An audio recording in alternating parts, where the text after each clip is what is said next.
Disclaimer. This story explores mature emotional themes surrounding workplace romance, power dynamics, and self-discovery. It does not contain explicit material, but viewer discretion is advised.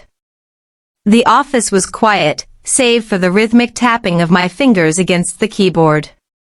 The hum of the air conditioner filled the silence, the only other sign of life in a space that was usually buzzing with phone calls and hurried conversations. It was after hours. Everyone had gone home. Everyone except me. And her. Camille Sinclair. My boss. The woman who occupied every inch of my thoughts, whether I wanted her to or not. She stood at the far end of the room, back to me, scrolling through a file on her tablet. The dim lighting from the desk lamps cast a soft glow around her, highlighting the effortless elegance she carried like second nature. A crisp white blouse, sleeves neatly rolled to her elbows, paired with a dark pencil skirt that fit her perfectly. She was the definition of composed, sharp, and utterly unreachable. And yet, here we were. I swallowed, shifting slightly in my chair, my fingers hovering over the keyboard as if typing would somehow distract me from the weight of the moment. The problem wasn't just that she was my boss. It was that I couldn't figure her out. One moment, she was all business. Direct, professional, and borderline intimidating. The next, she'd let her guard slip just enough for me to catch something softer beneath the surface. A lingering glance. A touch that lasted a beat too long. Words that carried too much warmth to be purely formal. It was driving me insane. You're tense. Her voice cut through the quiet like silk slipping through fingers. I glanced up sharply. Camille was watching me now, head tilted slightly, her expression unreadable. I'm just finishing up, I said, clearing my throat. The last of the reports should be done soon. She nodded, setting her tablet down and moving closer. Slow, deliberate steps, like she knew exactly the effect she had on me. And maybe she did. Good. I appreciate your dedication, Riley, she murmured, stopping just beside my desk. Close enough that I could smell the faint hint of her perfume, something warm and sophisticated. I exhaled, forcing myself to focus on the screen. Just doing my job. Her fingers brushed the edge of my desk. You always do, but tonight I needed you to stay for a different reason. I froze. My heart stuttered against my ribs, my pulse suddenly a little too loud in my ears. She needed me to stay? For what? Camille studied me, her gaze dipping to my lips for the briefest second before flicking back to my eyes. There's something I need to talk to you about, she continued, voice quieter now. And it can't wait until tomorrow. I swallowed hard. This was it. This was the moment I'd been teetering on the edge of for months, unsure whether I was imagining things or if Camille really did see me the way I saw her. A part of me wanted to push back, to demand why she always kept me on this invisible leash, just close enough to feel the heat but never enough to touch. But another part? Another part of me wanted to stay. To hear whatever she had to say. To let this moment unfold into something I couldn't take back.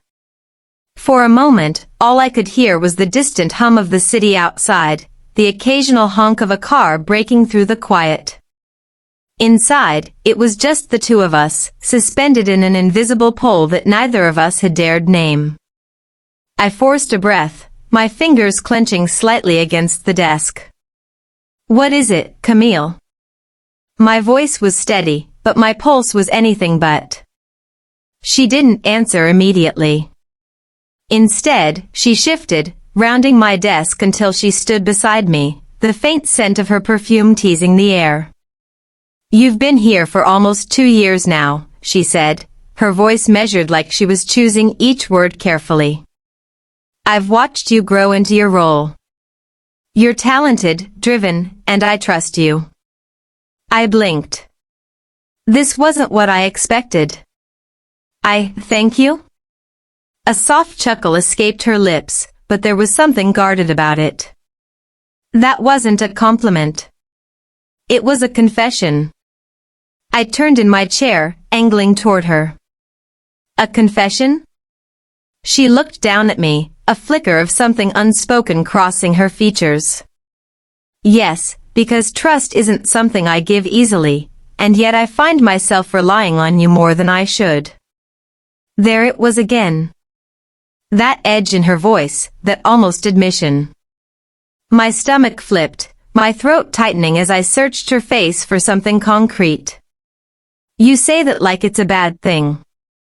Camille's lips parted, but she hesitated. Just for a second. And that second told me everything. It was a bad thing. Not because she didn't feel it, whatever it was, but because she did. I exhaled, running a hand through my hair. You keep me at a distance, but then you pull me back in. You make me stay late, you hold me back with half-finished sentences, and I don't know what to do with that. She pressed her lips together, her expression unreadable. Then, almost too softly, she said, neither do I. A silence stretched between us. This wasn't just about power dynamics. It wasn't about professionalism. It was something deeper. Something she was afraid to name. I shook my head. You're my boss, Camille. If this is some kind of game. It's not. The sharpness in her tone made me pause. This has never been a game to me, Riley. I swallowed. Then what is it? Her jaw tightened slightly, but she didn't look away. Complicated. I huffed out a breath, shaking my head. That's not an answer. It's the only one I can give you right now.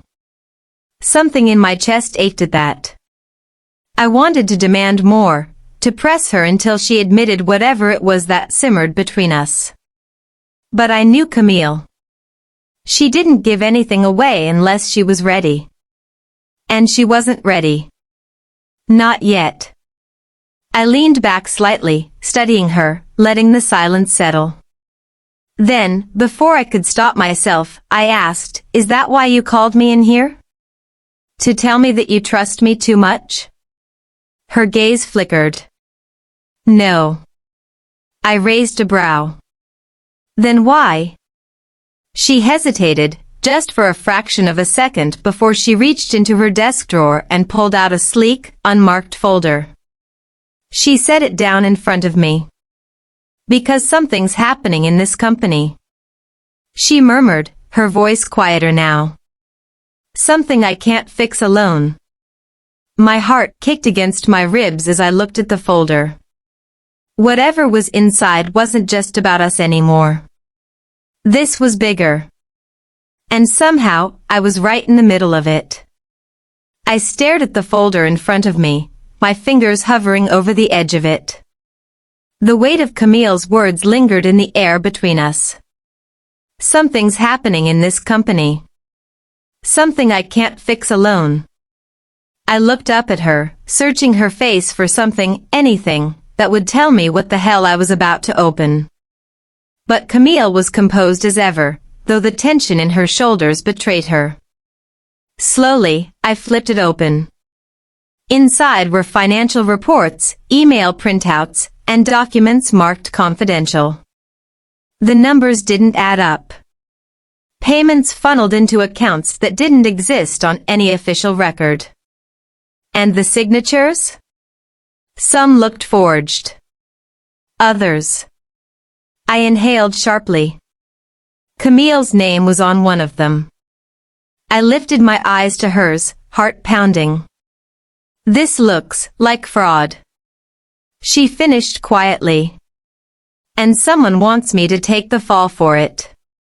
A chill ran down my spine. Camille was meticulous, controlled. There was no way she would risk her career, her reputation, for something like this. But if someone was trying to frame her? Who else knows about this? I asked, keeping my voice low. She shook her head. No one I trust. Not completely. Her gaze held mine. Except you.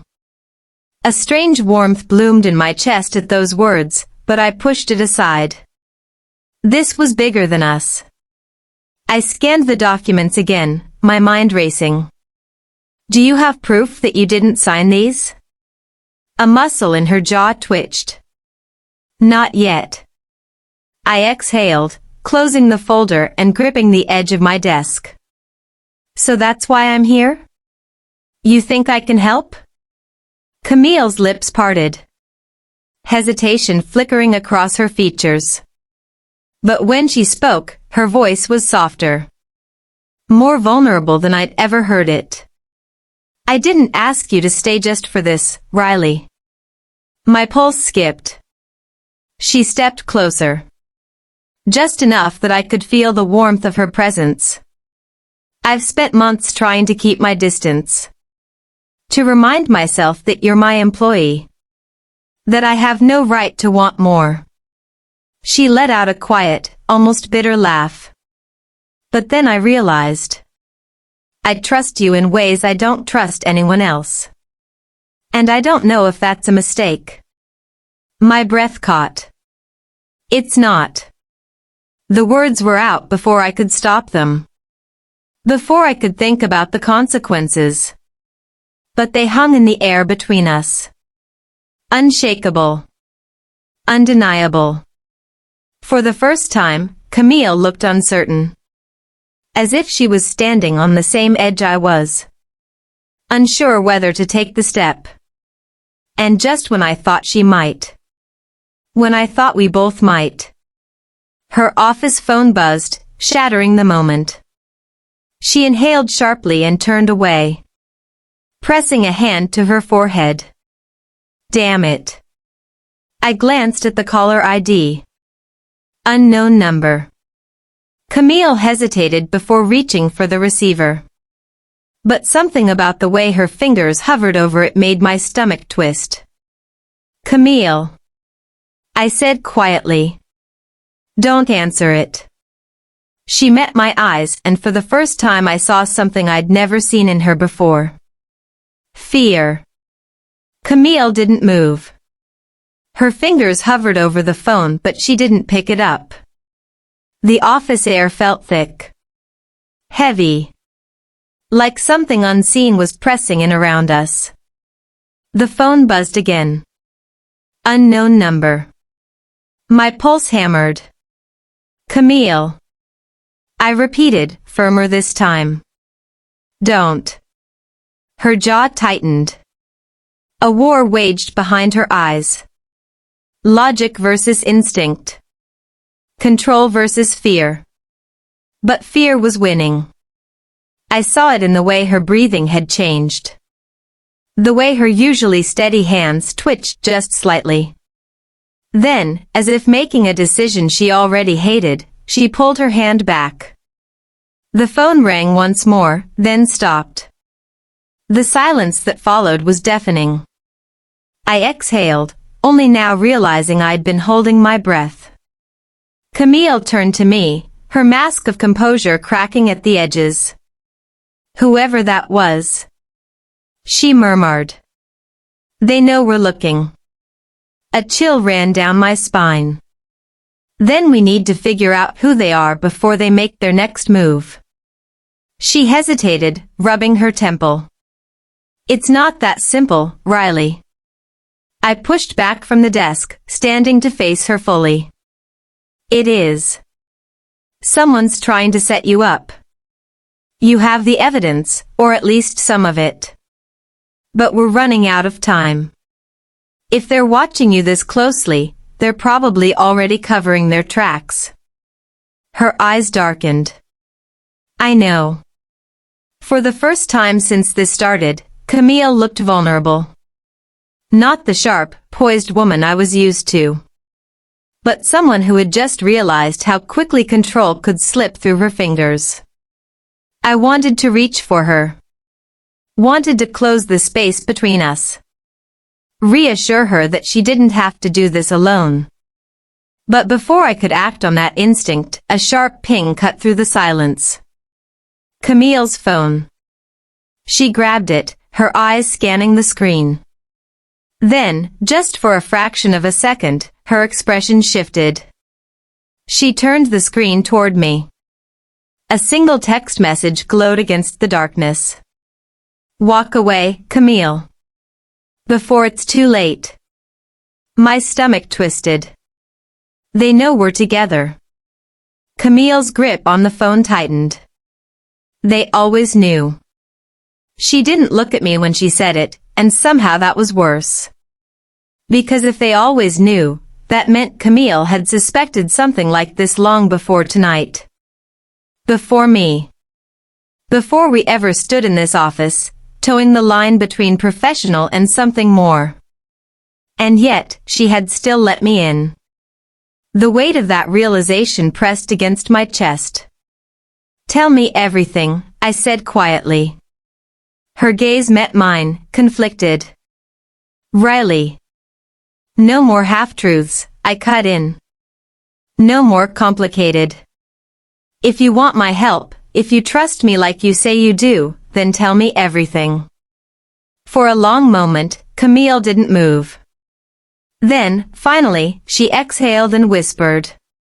I think I already know who's behind this. Camille's words hung between us like a loaded gun. I think I already know who's behind this. My breath hitched. I searched her face, but she wasn't looking at me. Her gaze was distant, locked onto some invisible point past my shoulder. Who? I demanded, my voice barely above a whisper. She hesitated. Then, as if it physically pained her, she whispered. It's someone inside the company. A sharp jolt of adrenaline shot through me. What? She swallowed hard. Someone powerful. Someone who's been watching, waiting, pulling strings where no one was looking. I took a step closer. Who, Camille? She opened her mouth. And then the office door burst open.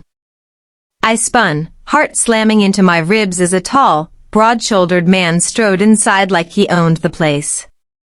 His expensive suit was perfectly tailored, his expression unreadable. But Camille's reaction told me everything. Her posture stiffened, her fingers curling into fists at her sides. Ethan. I frowned. Ethan Sinclair. Camille's older brother. One of the company's board members. And apparently, the man she suspected of trying to ruin her. He gave her a slow, measured look, then let his gaze flick to me.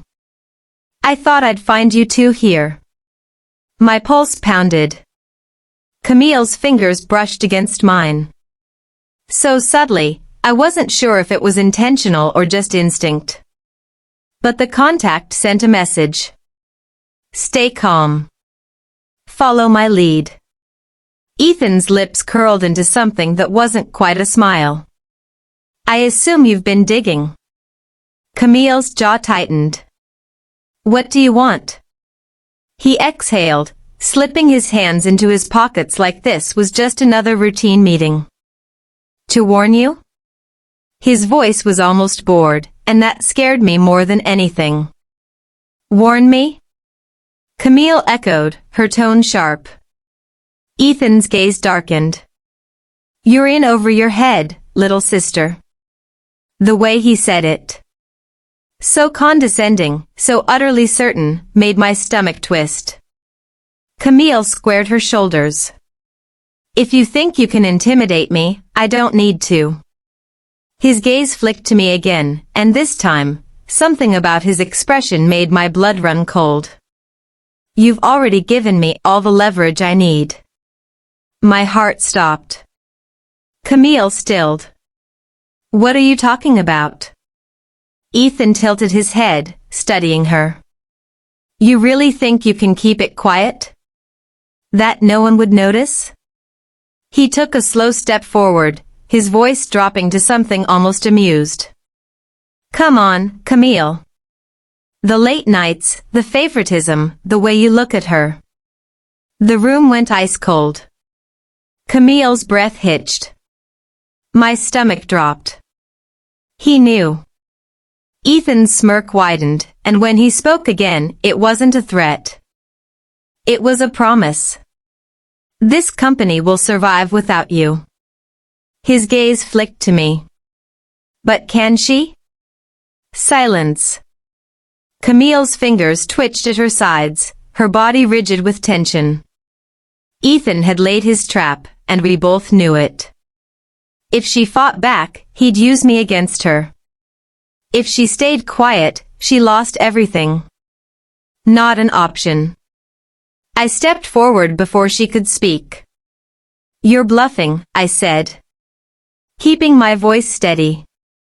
If you had real leverage, you wouldn't be standing here trying to intimidate her. You'd already have taken her down. Ethan's smirk faltered for a fraction of a second. Just enough. Camille straightened beside me. You always underestimated me, Ethan, she said, voice sharp as glass. That was your first mistake. He scoffed. And my second? She exhaled slowly, like she was making peace with what she was about to do. Then, without breaking eye contact, she reached into her desk drawer and pulled out her phone. Tapped the screen. Then slid it across the desk toward him. I glanced down. A recording was playing. Ethan's voice, crisp and clear. She won't be able to stop it. By the time she figures it out, she'll have no choice but to step down. And if she doesn't? Well, there are other ways to make sure she walks away. Ethan's face drained of color. I felt my breath catch. Camille had known. She'd known all along. She had played him. Ethan's mask cracked for the first time. You recorded our last conversation? Camille finished for him. Yes, right before I started digging. His jaw clenched, hands curling into fists. That won't hold up. Maybe not in court, she interrupted. But it'll hold up in the boardroom. A beat of silence. Then Ethan laughed. A low, dangerous sound. You think they'll side with you? Camille tilted her head. I think they'll do anything to save face, and throwing you under the bus is a lot easier than covering up a financial scandal. His eyes darkened. You don't have proof of everything. No, she admitted. But I have enough.